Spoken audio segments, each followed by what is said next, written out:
Yes, it's the world's first AC history, and it's So how many attempts it took you to develop the final? what you see on the website and what you see online is probably the 7th version. Initially started developing a bike helmet. Problem with bike helmets is one challenging part of doing anything is perseverance. And so get used to struggling, get used to not sleeping, get used to working 16 hours a day.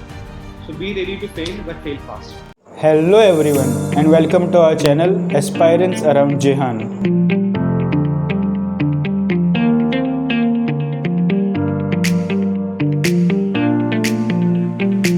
Hello, so welcome to the podcast. We'll start first by introducing you yourself. Sure. This is Kaustubh. I run a startup in Hyderabad by the name of Jarsh Safety. We do have a lot of products. One of our primary product is a helmet with air conditioning inside it. It's an industrial helmet with AC, designed to keep workforce in industries comfortable and hence more productive. I would like the world's first AC helmet. Yes, it's the world's first AC helmet, and it's patented, so we are safe as of now. So we will start by your past first. Some questions about your past. You are three co-inventors. So how did you all met?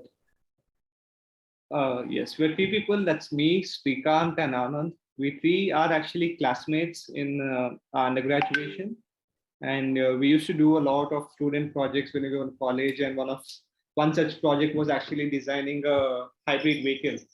So we designed this hybrid vehicle for a student competition, and we won as part of a much larger team, of course, but we won the competition, which was very rare, and we didn't expect to win. So once we won the competition, we were on extreme high that okay, we could win the world, do anything.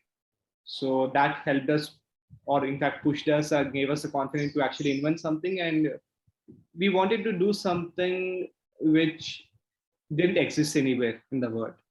And we were literally searching for something that could be the world's first.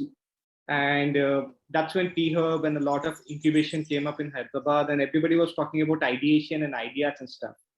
Then we were literally searching for ideas but couldn't find any. We were crazy enough to think we could beat Tesla in India if in case Tesla ever came to India, and we thought we could make electric vehicles, but slowly we became level-headed, and we were searching for ideas. Then one of our mentor actually told us, don't search for ideas, search for problems that you could solve. And we said, okay, it's logical, let's find problems that we could solve. Makes sense. सुनने में अच्छा. So literally we started talking to people and asking, अरे तेरा problem क्या है? बोलो मैं solve करूँगा. What is your problem? Tell me, I'll solve it. And we got all problems from my shoelaces go untie themselves automatically to I don't like coming to college. So it was a very huge range, and we couldn't fixate on anything. Then the same mentor told us, no, don't search for problems, search for your own problems, such that you solve your own problem, you'll have many people just like you who will pay for it. So सोचा रहा ये भी तो सुनने में अच्छा है, it's logical. चलो देखते क्या हमारा खुद का problem क्या है. So we were searching for our own problems, and one of the biggest problems I personally faced was traveling on the bike for about 60 kilometers every day. That's 32 and fro. Wearing a helmet. So in summers, wearing a helmet was crazy hot, and I had to wear it on the bike for 30 kilometers with traffic jams and stuff. It was very uncomfortable. So I thought, okay, let's see if there's an air conditioned helmet available, and let's purchase it. I Google, found a lot of YouTube videos with student projects and stuff who have done it, but nothing was available on Amazon or any of the online websites. So nothing was available commercial. So that could be like the aha moment where we thought, let's do something about this. And we initially started developing a bike helmet, but then slowly pivoted to an industrial helmet for a lot of technological and business reasons as well. And finally, we developed the industrial AC helmet that we have now commercialized successfully as well. So you are making now or not the other than commercial helmet, bike helmet? Currently, no. Unfortunately, the problem with bike helmets is once it's too expensive to hit the mass market. Oh, yes. Because people don't like spending on helmets. The trend has not come yet. People like spending on ice creams, but not helmets. And then were you aware about that? This is the world's first AC helmet or not? We were aware by Google searches and etc., but not specifically. But once we were in an accelerator program in Andhra Pradesh, and they actually did a market study for all the cohort members, all the startups, and they themselves found that this is the only helmet available in the world. So that was kind of a reassurance to us as well. But yes, as of now, there's no commercially available helmet except us. There are a lot of student projects and hobbies who have done it, but commercially available, we are the only ones. So, and how did you came up with the name Jarsh Innovations? It has a very funny story actually. Many people have watched Iron Man, the movie Iron Man, and that was the craze back then. And everybody has watched Iron Man, but very few people know that Jarvis, the technology that controls Iron Man, actually has a full form.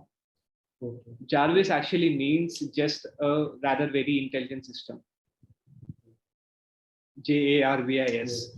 So we took an inspiration from that and named the company after that as well. Jarsh means just a rather safe helmet. And what is the rate of the helmet, sir? Sorry? The rate of the helmet, price of the helmet. We commercialize the helmet. We provide the helmet in multiple ways. The helmet could be leased as well, and the helmet could be purchased as well. If it's on a leasing scheme, we provide it at as low as say 10 to 11 rupees per day as well, depending on the model. And when you try to purchase it, it ranges between 7 to 8,000 per helmet. On rented, we can rent a pan India, all over India, or where you are situated? Yeah, you can rent it all of India. Of course, most of our business is B2B. We do only we only sell to industries and companies as well. And we have an MOP of 30 pieces, a minimum order quantity of 30 pieces, and the minimum leasing period is 6 months. So you can't lease it for say 7 days or something like that. And in what other industries it is more commonly used? It's majorly used in say mining and infrastructure companies where you have transmission lines and dams being built, nuclear power plants, solar power plants, or it could be construction to some extent, but majorly it's mining and infrastructure where it's used. And so how it works, the system of the helmet, how it works? It works on a technology called thermoelectric cooling, which is basically a semiconductor plate which acts on which uses electricity to provide cooling. It generates both a cool surface and a hot surface. We use the cool surface to generate cold air and a hot surface to generate hot air. And both of them are then the hot air is exhausted out of the helmet, and the cold air is then distributed inside the helmet through 4 different vents. So that ensures uniform cooling over the entire head. One of the interesting things biologically about the human body is that first is that the head itself is like a thermal exhaust system, the body. When I mean thermal exhaust system, suppose any of you have taken a jog for 2 kilometers and you come back home, there's a single fan. Subconsciously, without thinking for a single second, every human being will put the fan towards the head. But we run using your legs and your heart and your lungs and everything else, but you literally have done nothing with your head. But we put the fan subconsciously, immediately we put it towards the head, because head itself is an exhaust system for the entire body. Once you keep your head calm and comfortable, the entire body starts feeling calm. That's point one. Even over the head, there are different points that actually have a different sensitivity level towards heat and cold. Which I mean, suppose anybody has a severe cold, the first thing that reacts is actually the nose and the ears. And if somebody has standing in extreme heat, the first thing that reacts is their eyes. So even within the human head as well, there are different spots that react differently to temperatures, and we have a patented air distribution channel within the helmet, which ensures that air is distributed in such a way that the body feels it uniform. So more air goes to places where more air is required, less air goes to places where less air is required. And it has a battery, so we can recharge it. Yes, it runs on a rechargeable battery, which is inbuilt within the helmet. Did the helmet be made in the first attempt itself, or how many attempts it took you to develop the final? What you see on the website and what you see online is probably the 7th version. We launched the product when it was 5th version. So it takes a lot of iteration. It took about 2.5 years of research before we came up with the product. Mm-hmm.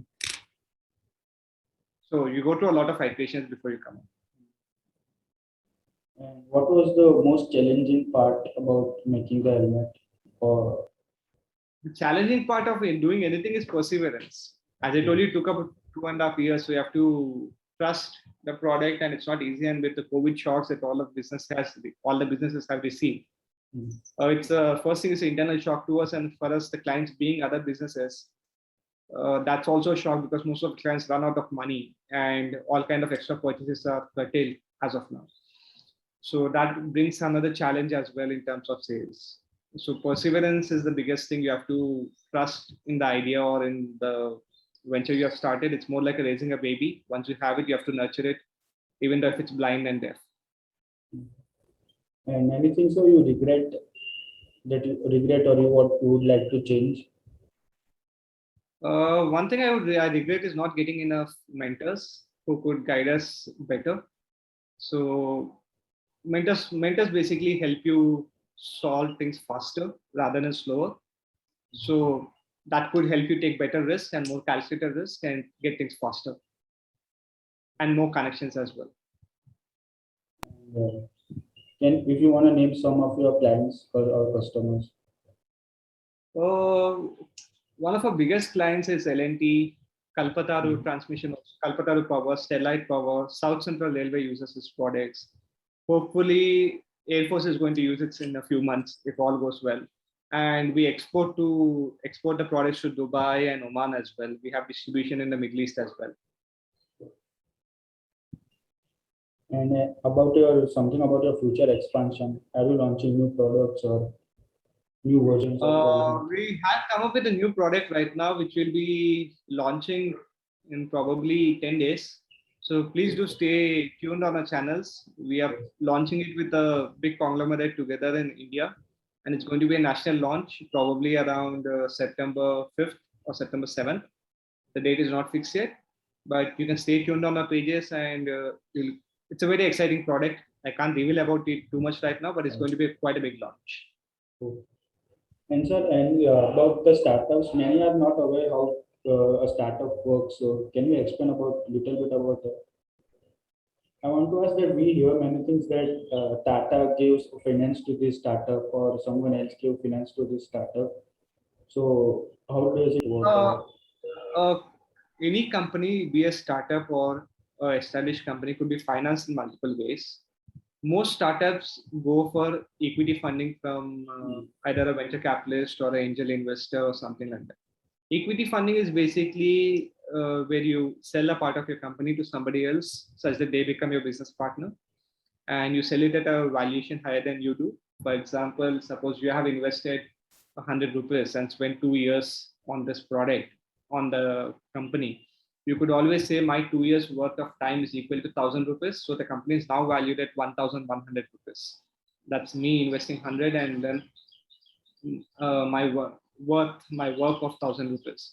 So you could bring in somebody else saying that, okay, my company is now valued at 1,100 rupees and I require 200 rupees right now.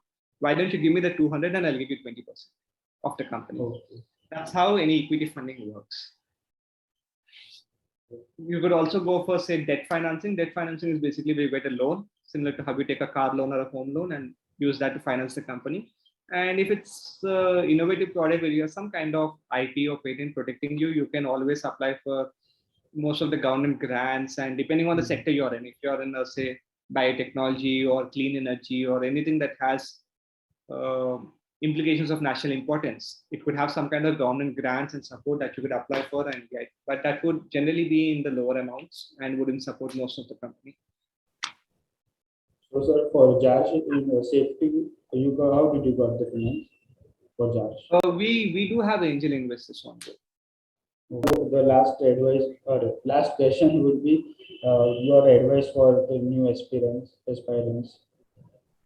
My advice is the same thing I'm repeating again: perseverance. You have to have confidence. Nothing is going to happen in a week or two.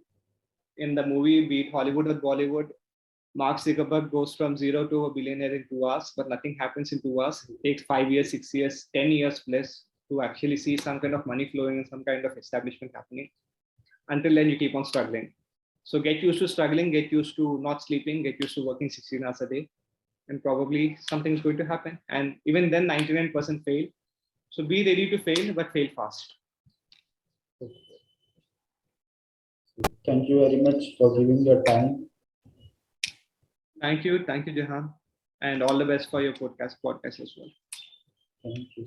Hope you enjoyed the video and got something new to learn or got motivation. Please do comment and tell. Now I have to tell you the three magical words: like, share, subscribe. Until we meet next time, love, care, share, joy, help,